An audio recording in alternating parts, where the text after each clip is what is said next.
joined by the one and only David Icke. And I must say, if this had been maybe 4 or even 5 years ago, this interview probably wouldn't be happening because you weren't exactly the most welcomed man here in Canada back then. But this is then, that was then, this is now, and I was welcome among people with a brain on active duty, or even half a brain cell on active duty. I was very, very welcome. It's the people that think they are liberal who are at the very epitome of it. And interestingly, what we're looking at now very topically is a massive expansion, not least in the United States, but across Europe and in the colleges and the universities, a massive expansion of the very phenomenon that I faced here in Vancouver many, many years ago, a long time ago.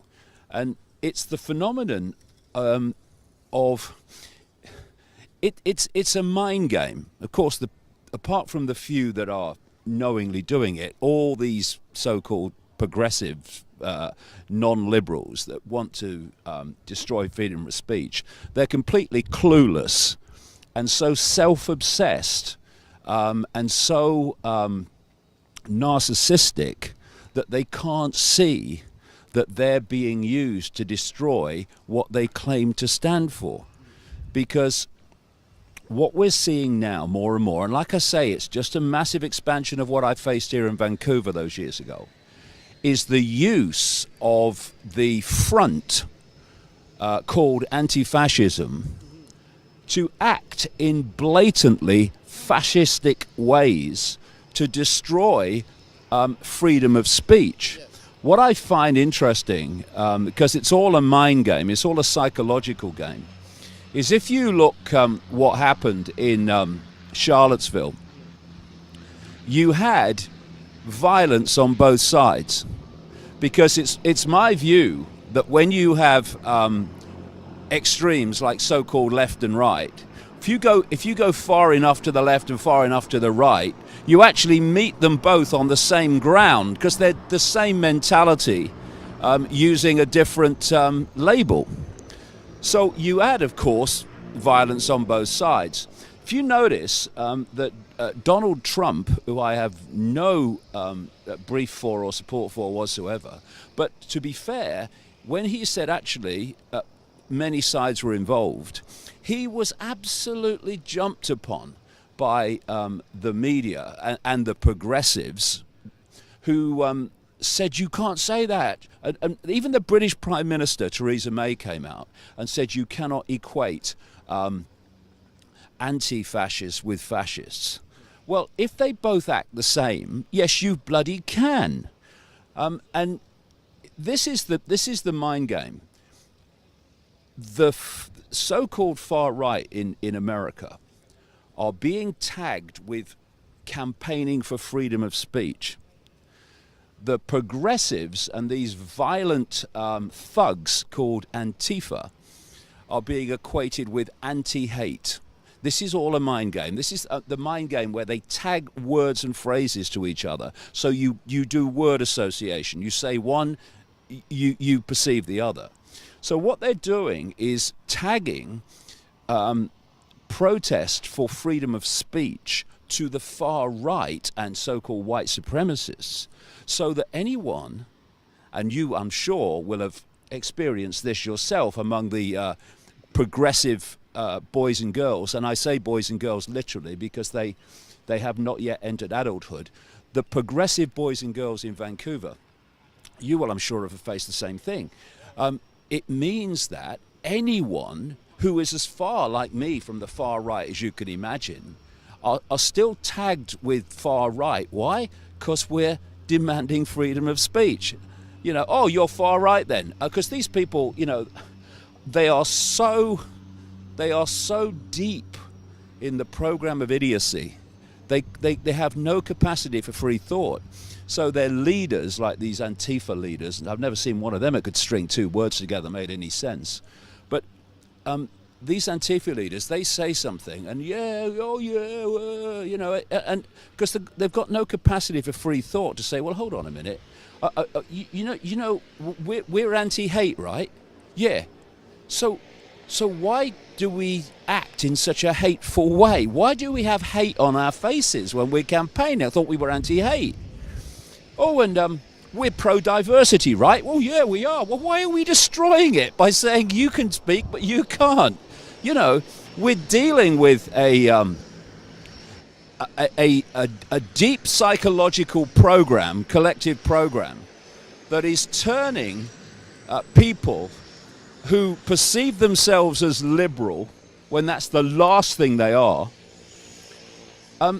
and call themselves anti-fascists, to do the work of the very establishment they claim to oppose by destroying the ability of people to have freedom of speech, to challenge that very establishment.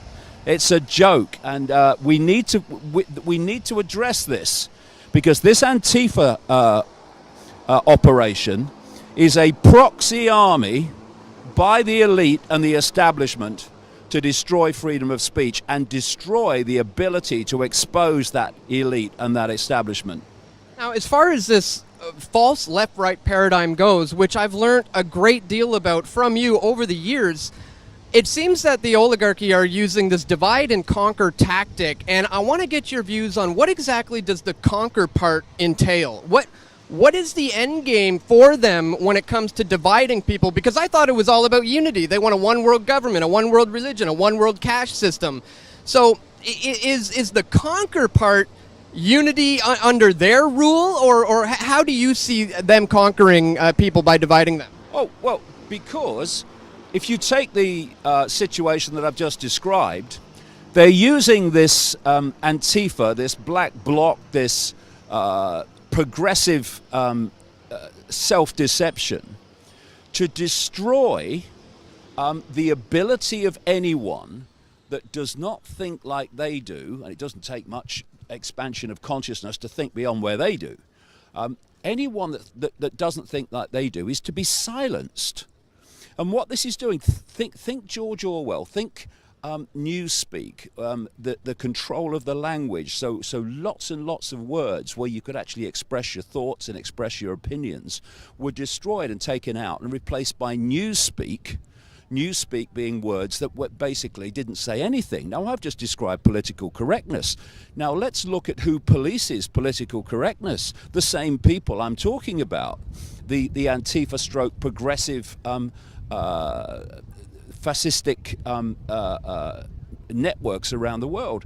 So they're using them to squeeze, because they believe in diversity, the ability of people to say, discuss, believe, think anything outside of the narrow band of perception that this establishment, this elite, wants people to believe and wants people to perceive. That's what's happening. So what's happening is you've got diversity and you've got different views. You squeeze it and you squeeze it and you squeeze it until you've got only one narrow band of opinion, one narrow band of perception that is acceptable. Now you've got your unity. But it's a unity within this narrow band of what you're allowed to think, say, and do. That's what we're seeing.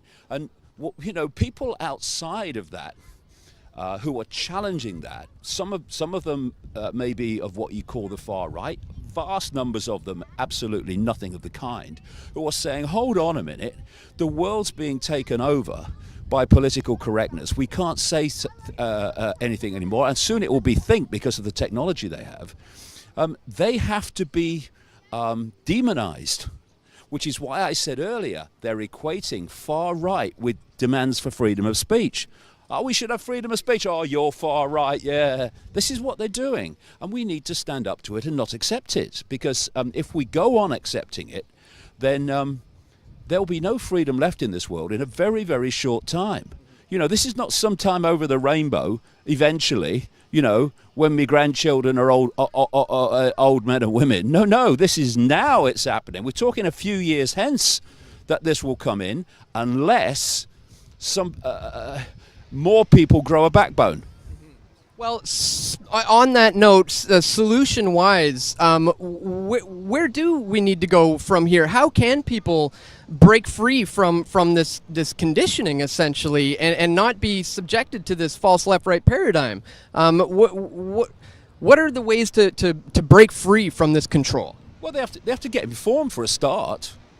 I mean, you talk to your run-of-the-mill so-called anti-liberal progressive. Their knowledge of the world and world events is stunningly non-existent, which makes them so easy to manipulate and direct. But it's about removing the cause of the problem. I mean, we haven't got the time here to go into all the different levels of what we need to turn this around. But one of them is, one foundation part of it is, let's look at what the cause of the problem is. Instead of finding a solution to it, let's remove the cause of the problem. Now, if you take the destruction of freedom of speech, it's people being intimidated into staying silent about what they really believe. That's the problem, right? It's not the intimidators that ultimately destroy freedom of speech. It's the intimidated. So we cease to be the intimidated. We speak our truth, and if people don't like it, well, they can do the other thing. And if people around say, "I'm not being your friend anymore, you're not saying what I believe," well, bugger off then. What are you doing in my life if you haven't got the respect for what I feel and what I think? And so I've just got a book coming out in November, which I've just finished. And instead of running away, I put me spikes on. And the gun goes off, and I run at all these taboos. A lot of people of the kind that I'm talking about are absolutely going to go ape shite about it. But a lot of people who are sick and tired of being intimidated, who are sick and tired of being told what to think and what to do and what they can believe and what they can't believe, they're going to be punching the air. Because this is what we need to do. Stop running away. Stop self-censoring. Speak your truth, because these violent thugs who haven't got two brain cells to rub together, they are very tiny in number compared with those who are being intimidated into silence. It's time to reverse that. They can't silence the vast majority unless the vast majority acquiesce with it. And it's time to stop. Otherwise, the time to stop will be past. So essentially global non-compliance, like just stepping out of the system, or just saying, I'm going to have nothing to do with this no longer. Not fighting it, but just not having anything to do with it, right? Well, the worst you can do is to resist it. I mean, this is the whole idea of the so-called left, or we're the resistance. What happens when you resist something is you create an energetic basically an electrical circuit with it, and both the resisted and the resistance empower each other. It's literally like a standing wave or an electrical circuit. Instead of fighting these people and resisting the tyranny, we just don't do what the tyranny wants. I mean, there's many levels to this, which I'll go into in the books, but we don't do what the tyranny wants. The tyranny wants us to self-censor. That is the most sinister part of human control and the destruction of freedom of speech. Because when you self-censor, there is no debate. Why is this being censored? Explain to me. Justify it. No. There's just no discussion. You just don't say it or do it anymore. And this is why, this is a point that I would relate to this. People, they talk about Edward Snowden and these great revelations about mass surveillance. And it's good that it comes out and people can see it who are not aware of the scale of it. But let's kid ourselves for a second that the establishment and the elite are not quite happy for it to come out. Why? Because surveys have shown again and again that if people think they are under surveillance, they self-censor.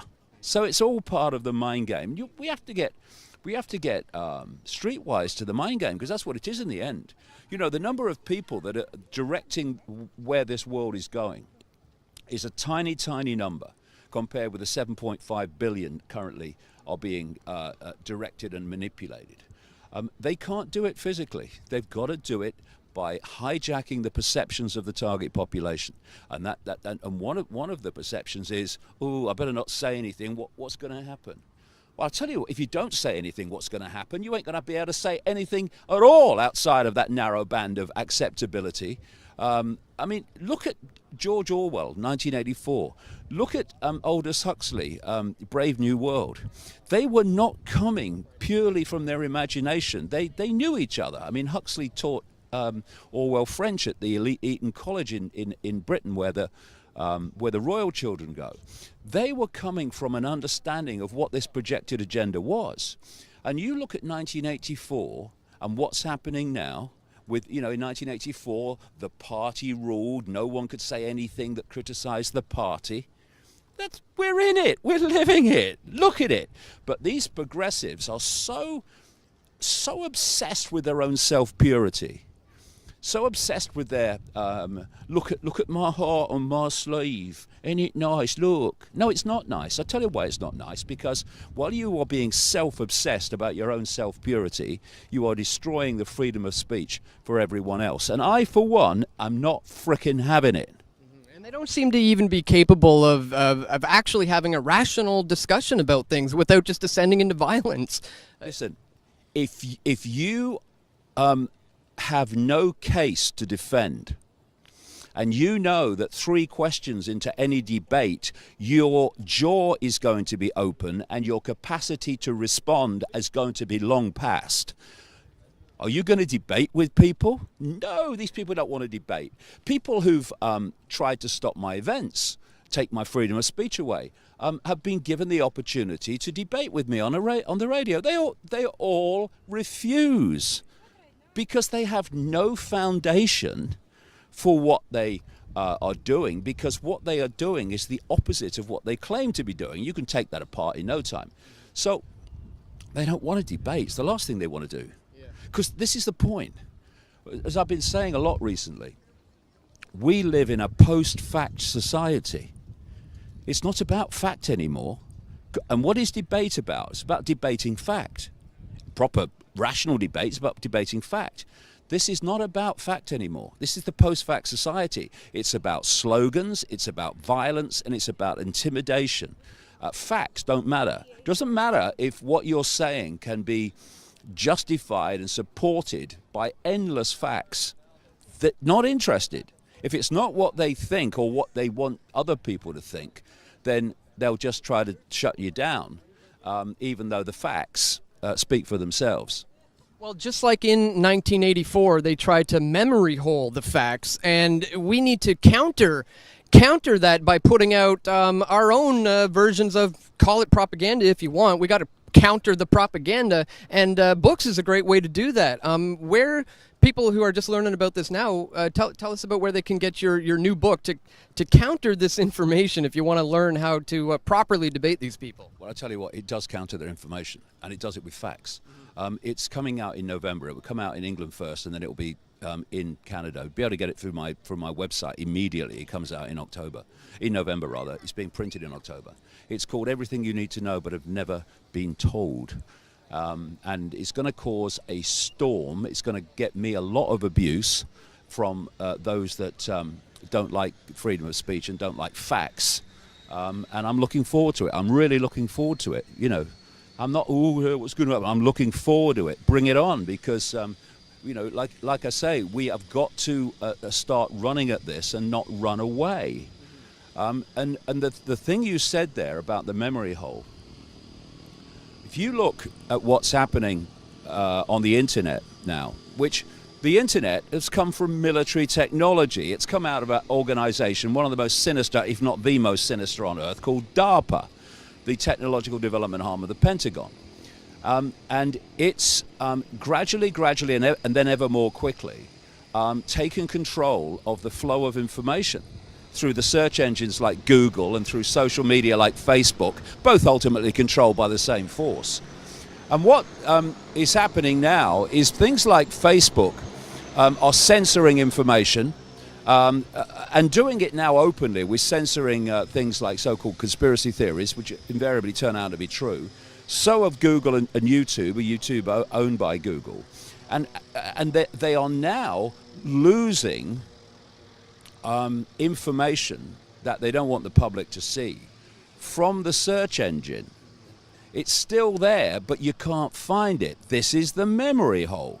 We now have efforts to bring in legislation in the United States to delete from the internet and the search engines anything that, in one bill's wording, that is no longer deemed relevant. What do you mean relevant?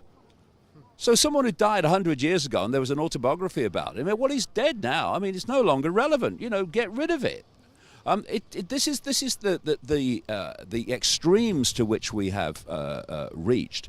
And in Europe, in the European Union, some years ago now, judges, just 3 judges in the entire hundreds of millions of people European Union, decided that if people wanted to lose references to them in Google, etc., then they could apply to Google and Google would have to do it. And so that's another part of the memory hole. And so there's this war on the alternative media. There's a war to stop it making a living from it via advertising, which Google and YouTube own. Google-owned YouTube are shutting down. It's so blatant. And we are, to be frank, in a little window now where we decide the fate. We decide our own fate. We decide the fate of humanity. Because not too long from now, if we go on taking this stuff and allow it to unfold, and we're intimidated by these morons who will be also enslaved by what they're helping to bring in, then there will be no freedom in this world. We will live in Orwell's world in its entirety no more than a decade from now. No more than a decade from now, maybe 15 years. Yeah, I fully agree, and I think we're at a crucial fork in the road kind of moment where I want to be the kind of person who can look back and say to my grandchildren,